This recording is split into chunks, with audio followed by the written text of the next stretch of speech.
My husband informed me that his sister, Emma, along with her family, would be moving in.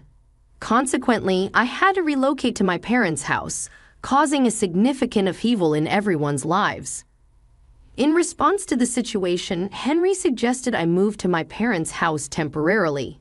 Expressing my frustration, I questioned Henry about the need for me to shift so that his sister could have a comfortable stay. Our 3-year marriage had been smooth until that day when Henry revealed the news about Emma moving in. Hi, I'm Ava, 27 years old, married to 26-year-old Henry. We initially worked in the same company but in different departments, gradually transitioning from friends to a married couple. After a few months of marriage, I quit my job to freelance, balancing home responsibilities with work. The revelation about Emma moving in created chaos in our previously stable married life. To provide context, Emma, Henry's elder sister, had played a maternal role in his life since their mother's passing when they were young. Despite the initial challenges, Emma became a mother figure to Henry. Emma and Henry lived with their grandparents after Henry's father remarried, eventually moving out for university. When I started dating Henry, he often spoke about Emma's nurturing role, emphasizing her significance in his life. Emma, being like a mother to Henry, had nursed him, consoled him, and protected him during their childhood. Despite the complications arising from her arrival, Henry felt indebted to Emma for her care and support. Overall, the situation brought significant changes to our lives, prompting me to move out temporarily while grappling with the impact on our marriage. Henry and Emma's close bond is understandable, having grown up together without their parents. However, Emma's maternal instincts towards Henry sometimes became intrusive and suffocating. She was overly critical under the guise of protection, even influencing some of Henry's past breakups with her noseness. Having learned from experience, Henry never introduced his girlfriends to Emma, and I only met her on our wedding day. While Henry cherished Emma deeply, he was well aware of her snobbish attitude. On our wedding day, Emma emphasized our unique relationship, stating how inseparable she and Henry were. During her visits, she left a lasting impression with curt comments, subtly challenging my role. Despite my discomfort, I endured these encounters on important occasions like birthdays and Thanksgiving because of Henry's sense of obligation to his sister.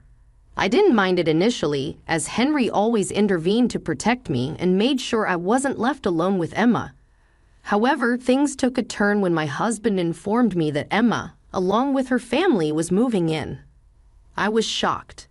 The lady I could barely endure for a few hours was going to stay with us, and that was too much of Emma for me. When I asked for details, she mentioned moving in for some time, needing a bigger bedroom for her son, Ben, who couldn't sleep comfortably in the guest room.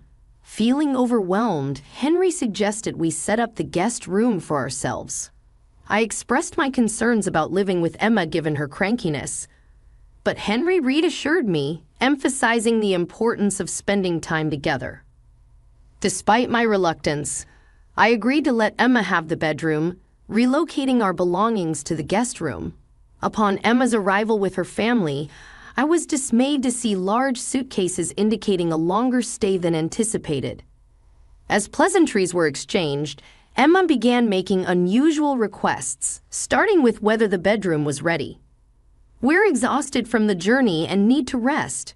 Please unpack my suitcase and organize our clothes in the closet. Henry, move the TV to the bedroom. My son can't sleep without it."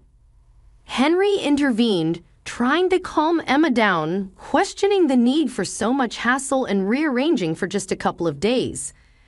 However, Emma revealed the surprising news that their house was undergoing a 6-month renovation, and they would be staying with us during this period. Henry and I exchanged glares, both shocked by the unexpected news. Although Henry had suggested they move in with his parents, Emma saw this as an opportunity for the family to spend quality time together. The prospect of 6 months with Emma seemed overwhelming. Henry, sensing my discomfort, helped Emma and her family settle into the bedroom. Later in the guest room, I expressed my frustration to Henry about the 6-month stay. "Henry, seriously? 6 months? I can't handle this. Henry, understanding my concerns, explained that even he was unaware of the duration and suggested giving Emma some time to settle in. Despite my reluctance, Henry encouraged me to give it a chance, insisting that once Emma got to know me better, things might improve. Reluctantly, I agreed to give it a shot. Although the next few days turned out to be a nightmare for me, I made every effort to accommodate Emma's unreasonable requests, from cooking exotic meals to taking care of her son Ben. However, she offered no assistance with household chores. Fortunately, her husband Henry was kind and empathetic toward me. Henry acknowledged my efforts and offered help, expressing concern for the hard work I was putting in. However, Emma dismissed his offer, insisting that I could manage on my own as a host. After a few days, Henry decided to stay with his parents, closer to home and work, to oversee the renovation. Once he left, Emma's behavior took a turn for the worse. She upgraded her food requests to demands, specifying dishes like turkey pineapple pie and lobster bisque. Despite my reservations, I nodded in agreement. Henry tried to balance his time after work, but Emma insisted on him spending evenings with her.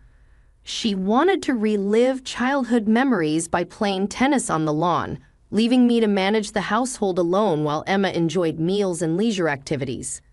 I found myself tirelessly cooking, cleaning, and serving them like a servant. Adding to the challenges, Ben proved to be a handful, breaking the TV remote, damaging the wall clock, and causing havoc in the house. Emma nonchalantly dismissed Ben's mischief, attributing it to typical childish behavior. Each time he damaged something, she sighed and commented on the nature of kids, leaving me to handle the aftermath. I anticipated that you'll understand the challenges once you have your own child, she remarked. Reflecting on the situation, I couldn't help but think that if my child were to behave similarly, I would ensure they learned a lesson they wouldn't forget. As the exhausting week passed, Emma's demands seemed never-ending. Her wish list grew day by day, and the genie in me was tired of fulfilling her requests. The breaking point came when she handed me a menu card detailing the different meals she wanted for herself, Ben, and the family. She acknowledged the unconventional nature of her food choices, emphasizing the need for separate meals based on individual preferences. Frustrated, I locked myself in my room, opting to wait for Henry to return. Upon Henry's return, he confronted me about the situation, informed by Emma's complaints. I handed him the menu card, and he, visibly angered, read through the list. Rather than reacting impulsively, Henry suggested a solution. "Let me do one thing," he said calmly. "You can ship to your parents' house for some time." I was taken aback. "Seriously, Henry? You want me to leave so that your sister can have a more comfortable stay in our house?" Trying to handle the situation delicately, Henry responded, "Babe, just give it some time. This might be the best solution for now." With a tug on the concern of how Emma would manage to have a comfortable stay, who would cook and clean for her, despite my reservations, I agreed to leave. Henry assisted me in packing my belongings. As we were about to depart, Emma rushed in a state of panic, questioning our sudden departure. Henry explained that I wasn't feeling well and needed some rest, so he was taking me to my parents' house. Emma, however, insisted that I could rest at their place, offering to help in the kitchen for a few days and expressing concern about bothering my parents. Henry assured her that I would stay at my parents' until I recovered, promising to return in an hour for dinner together. Emma was skeptical, questioning the duration of my stay. Henry assured her and suggested they have Chinese for dinner, but Emma was disgruntled as we left. It seemed she had just lost a free cook. Upon Henry's return, he informed me that Emma was angry when he went back home. Over the next few days, Emma allowed her son Ben to vandalize the house in an attempt to get back at me. Each time Ben broke something, she would take a picture and send it to me, mentioning the damage caused. Messages like "Ben broke your flower vase" or "Ben broke your wall paintings" flooded my inbox. I chose not to respond directly but forwarded the messages to Henry, who was gradually losing patience. Attempting to confront Emma, Henry raised the issue only to have her dismiss it as Ben's mischievous behavior. Despite Henry's efforts, Ben continued to create chaos in the house. The situation escalated as Ben purposefully damaged various items, reminiscing about a past incident where Henry himself had broken a valuable Buddha statue during a visit to Uncle Daniel's house. Despite Henry's insistence, Emma defended Ben's actions, arguing that it was merely a child's misbehavior.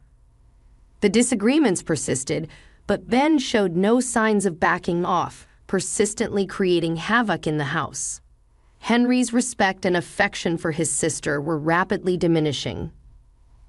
I received a notification that my ATM card had been blocked due to multiple incorrect PIN entries. Strangely, I had left the card at home and didn't attempt any transactions. It was clear that Emma was behind the tampering, though the banking system thwarted her attempts to withdraw money. Relieved, I sighed, only to realize that my wallet containing both debit and credit cards was still at risk. Concerned about a potential misuse of my credit card, which didn't require a PIN, I panicked and rushed to contact the bank. Unfortunately, before I could block it, $10,000 had already been withdrawn, reaching the card's credit limit. Frustrated, I contacted the bank to report the unauthorized transaction and declare the card as lost. Losing my patience, I decided to confront Emma and put an end to her actions. I called Henry, explaining the situation and my intention to address the issue immediately. Despite his request to wait, I ignored him and headed straight to my house. Upon reaching home, I was shocked to find it in disarray.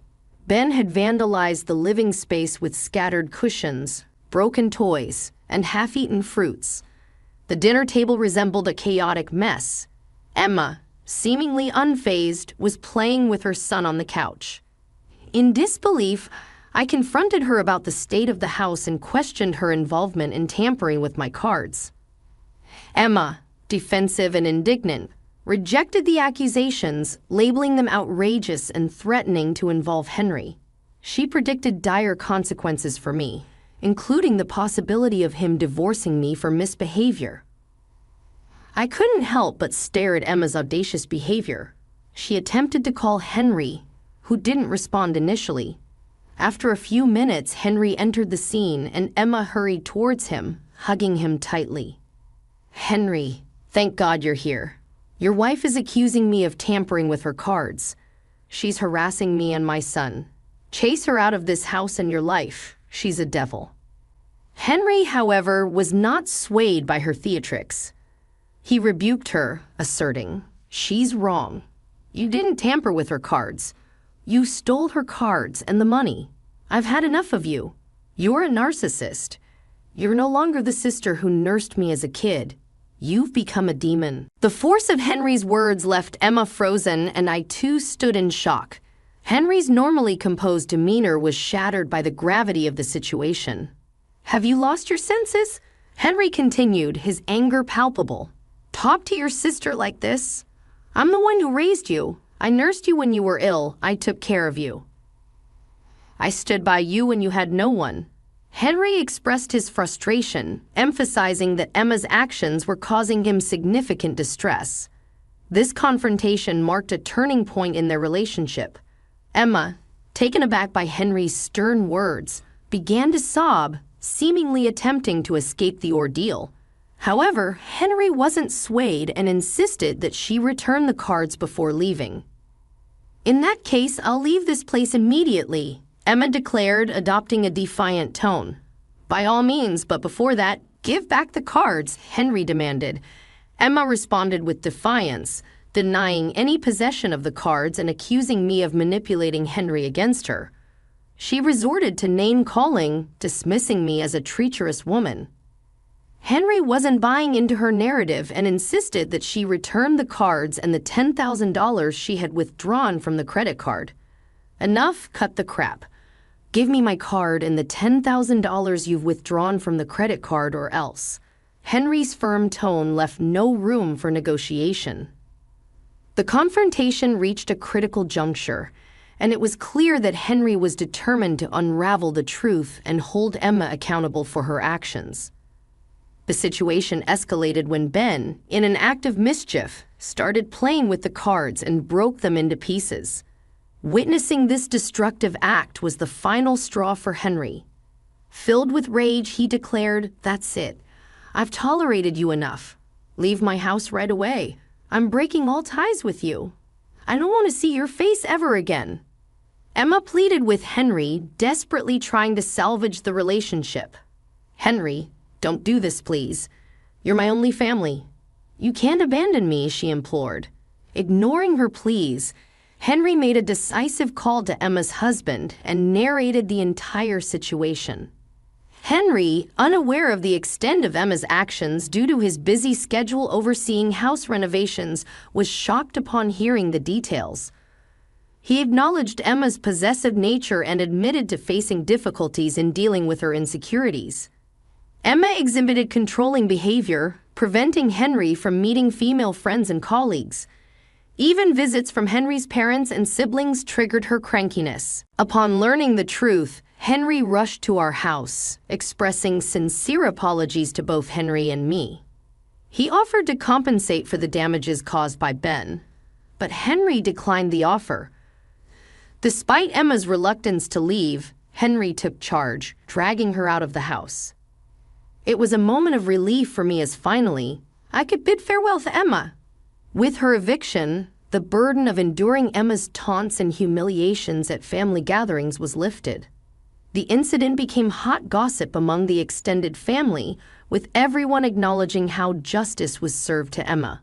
She was left to spend the remaining months at her in-laws' place, where her mother-in-law wasn't making things easy. Henry, choosing to turn a blind eye, wanted Emma to experience the consequences of her actions. I felt a sense of satisfaction that Henry had finally seen through Emma's facade and recognized her true colors. This ordeal marked the end of Emma's disruptive presence in our lives, providing a welcome respite from her toxic influence.